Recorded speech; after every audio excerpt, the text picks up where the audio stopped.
December 13th, 2021.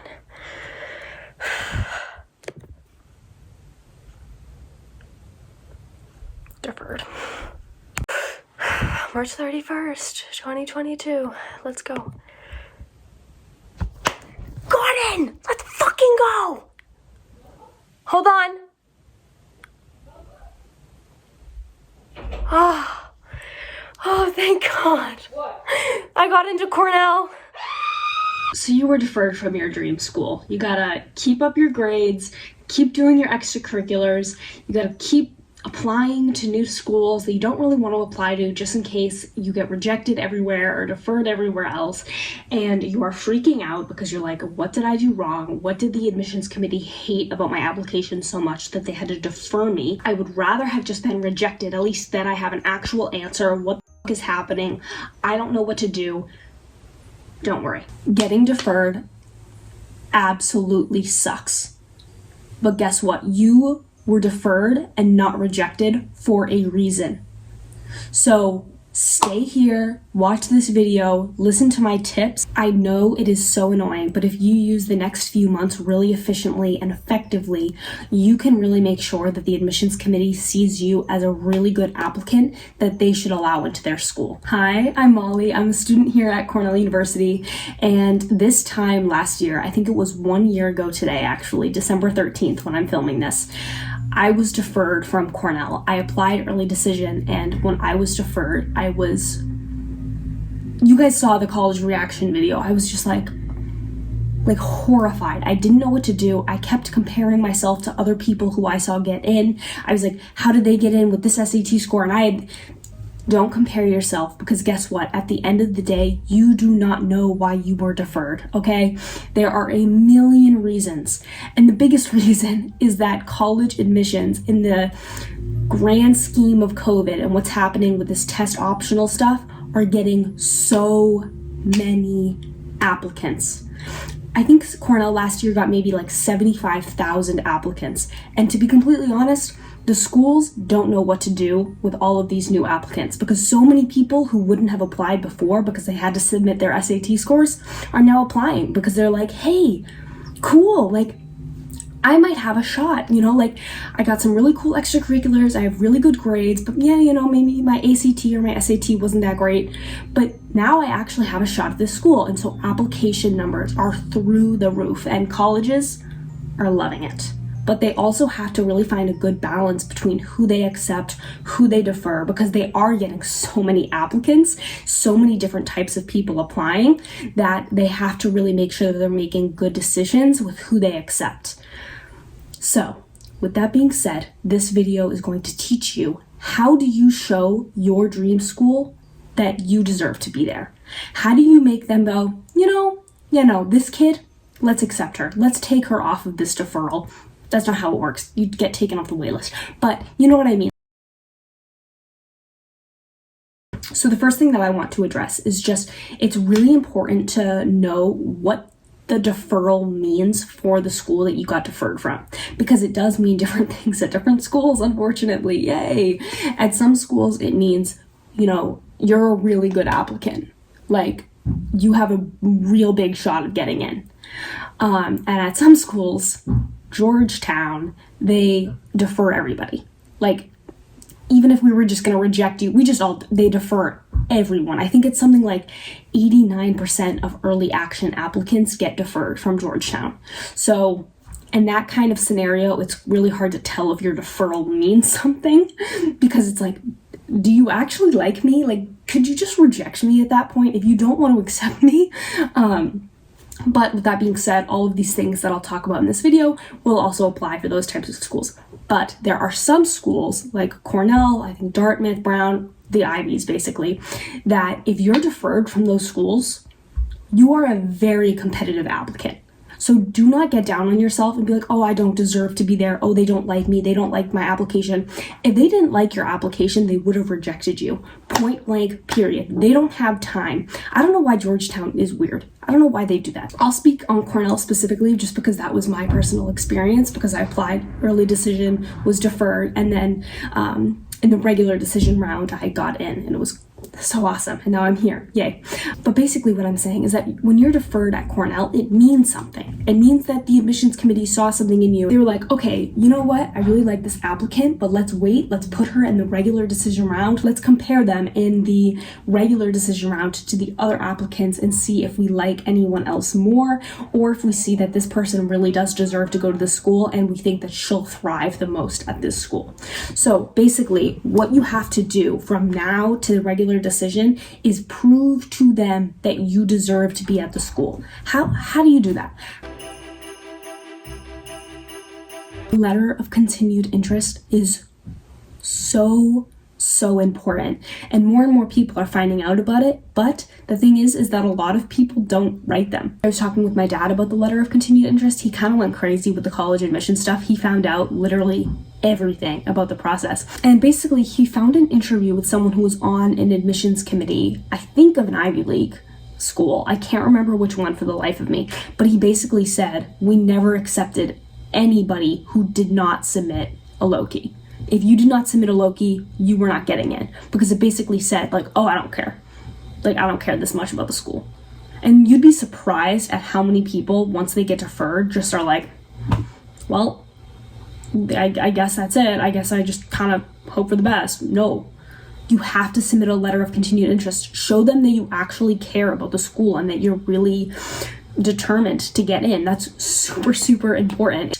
A letter of continued interest is basically a one-page document that you write. It's like a letter, obviously, letter of continued interest, that you write to the admissions committee and you upload it to your application portal. You don't have to send them to like an actual person or an actual email usually. Okay, so right now I'm gonna read you guys the letter of continued interest that I sent to Cornell, that I uploaded into my portal. And yeah, so take things from this that you want. Don't plagiarize it. Don't just like take exactly what I said, but I'm just saying that this is like a general format for how the letter of continued interest should kind of sound like. To whom it may concern, I recommend starting with that because you don't know who's going to read your application. Good morning and Happy New Year. I hope this letter finds you well. Thank you for reviewing my application during the early decision process. I am writing to express my continued interest in attending Cornell University, and it is my top university choice. Cornell remains my top choice, and if accepted in the regular decision process, I will attend. I have always felt a strong connection with Cornell and know I would like to take advantage of all that it has to offer. I also know I would contribute to campus life and give back to the surrounding community during my time in Ithaca. That paragraph is key. All right? It's not just, oh, I really like this school. I think I could give a lot to this school. Okay, who cares? They want to know that if you accept me, I am coming. It's not enough in your letter of continued interest. And this is, you can't do this for every single school. So you really can only do this for the one who you're like, I really love this and I will attend if I am accepted. They don't care that you love the school. I mean, they do. But at a certain point, it's like, okay, like, of course you love Cornell. We're Cornell. They want you to say straight up, you accept me, I am coming to this school. I'm not going to Yale if I get in. I'm not going to Brown if I get in. Cornell accepts me, I am going to Cornell. Period. That is what they want to hear. And the reason why they want to hear that is because, one, they have so many applications. Like I said before, the amount of applicants that are applying is absolutely insane. So if you can say, hey, I'm gonna go here, if you accept me, that gives the admissions committee a little bit of reassurance that they can fall back on you. They can trust you. Some other kid who applies regular decision, who has a ton of really great grades, a ton of great extracurriculars, super special, super great essays, they don't know if they're gonna come to Cornell, but they know that you will. They know because you told them in your letter of continued interest, hey, you accept me, I'm coming. They don't know that about that other kid. So that gives you something really nice to fall back on. So I really encourage you to do that. I am particularly drawn to the communication major and feel that your program is an incredible match to my interests and educational goals. Cornell's launch of the To Do the Greatest Good campaign also resonates with my personal hope to use a Cornell education to positively impact my community, as well as my desire to become a part of a university that truly believes in this mission. I have continued my work with my organization, Threads for Infinity, and plan to distribute bags of clothing to area social workers this January. I have also continued my Women in Business Club initiative and plan to lead an informational My voice is cracking. and plan to lead an informational session for my school regarding women in communication roles within the field of business. We are fortunate enough to have several faculty members that have communication backgrounds or experiences, and my goal is to focus on this during the month of February. I am excited for my course selection for my spring semester and will update my application in the near future with any new or relevant information. Please feel free to reach out if there are any additional pieces of information I can provide for you at this time. I appreciate the time and energy that you have given me, and I want to thank you again for your consideration of my application. So that was my letter of continued interest. Once again, don't copy it word for word, but that is kind of like the general format that I think that you should follow. You can also add things that you didn't put in your original comment application but you now have done. So say that you won an award, or you participate in DECA and you made it to internationals, but you didn't obviously have that when you first applied. This is the place to add that. Say, hey, like, this is something else that I have done. This is something new. I honestly didn't really have that much new. I was just saying, oh, I'm continuing to do the work that I have been doing. And listen, that is fine.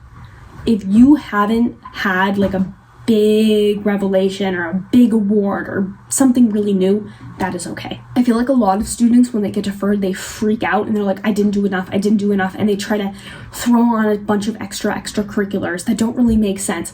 Don't do that. That's a waste of your time. It's a waste of your energy. Just take what you have and maybe go into it a little bit more. Like, if you're in a club, try to see if you can maybe get a little bit of a bigger leadership role in the club. But basically what I'm just trying to say is don't force it. You know what I mean? Like, if you're doing new things and you have a lot of new things to add to your application, that's great. Feel free to add them. But with that being said, don't do things just for the sake of doing things because you think it's going to help you get in. It won't. It'll honestly just seem kind of desperate, and like a bunch of random things aren't going to help you get in. Another big thing that I did in my letter of continued interest was I reiterated the communication, because I applied as a communication major at Cornell. So there were a lot of other clubs that I was a part of just in high school in general, but I didn't mention those in the letter of continued interest just because, one, I know that they already know the other clubs that I'm a part of because they've seen my application, and two, because I applied as a communication major. So those are the things that you really want to hone in on in your letter of continued interest, right? So if you're applying as an engineering major, but you're also on prom committee, like, unless you have a major thing in prom committee and you were suddenly elected to be the president, don't mention that. Be like, no, like, I'm doing blah, blah, blah with the robotics. I don't know anything about engineering. I'm a communication major. I wish I could help you, but you know what I mean. Mention things in your letter of continued interest in the extracurricular section that are in line with the major that you applied to, because that really helps to solidify in the admissions committee's mind, like, oh, okay, like, this person really is like doing the things that she wants to do at Cornell or wherever you apply, and she's going to continue to do those things. All right, so now to answer the question of when do I send this LOCI? A week after I was deferred, a day after I was deferred, a month? To be honest, I think that for the letter of continued interest, mid-January is the best time, just because it gives you around like 3 weeks or so after you were deferred to write the letter of continued interest, add some things that you've been doing, edit it a bit, maybe share it with your college counselor and say, is this good? Do you think that there's anything that I should be adding? And then upload it to your portal.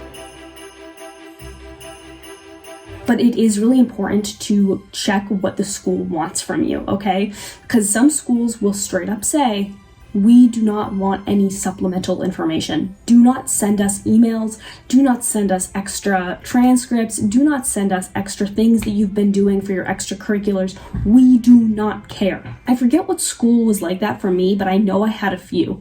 And the thing with that is you have to listen. If a school straight up says, we don't want any more information from you, they mean it. Pro tip, if you want to get into a school, don't annoy the admissions committee.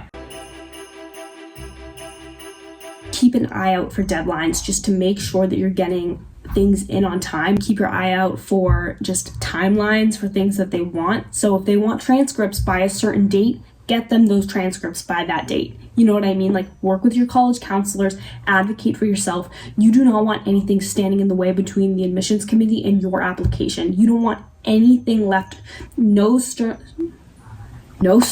left unturned. Make sure that all of your checklists, like everything is done, everything is checked off.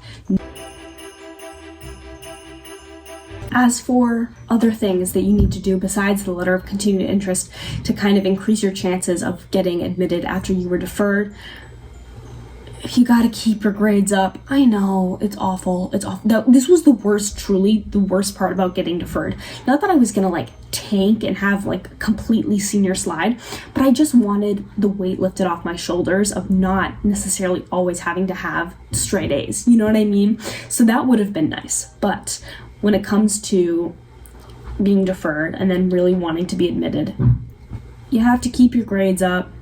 It's awful. Hang in there. So here are the things that you need to do if you want to turn your deferral to an acceptance during the regular decision round. So grades, if I'm looking down, I'm looking at my computer. Grades, keep them up. I know, it's awful. 2, additional letters of recommendation, but only if you think they're super valuable. If a school says that they only want a certain amount of recommendation letters, don't submit another one if you've already submitted 3 or the allotted amount. 3, if you took the SAT or ACT again and really increased your score, submit that for sure. Here's the thing, there are so many applicants right now who are applying without SAT scores, without ACT scores, that if you apply and you're like, yeah, I have 1500 on the SAT, that's very good. Like, that is a really easy way to, well, not easy, because getting 1500 on the SAT really isn't easy, but you know what I mean? That is how you differentiate yourself in this process. 4, edit your Common App essay, edit your supplementals if they were bad. Don't edit them just to edit them for fun, but like if you think that they need some tweaking or anything and you think that they could be made better, edit them.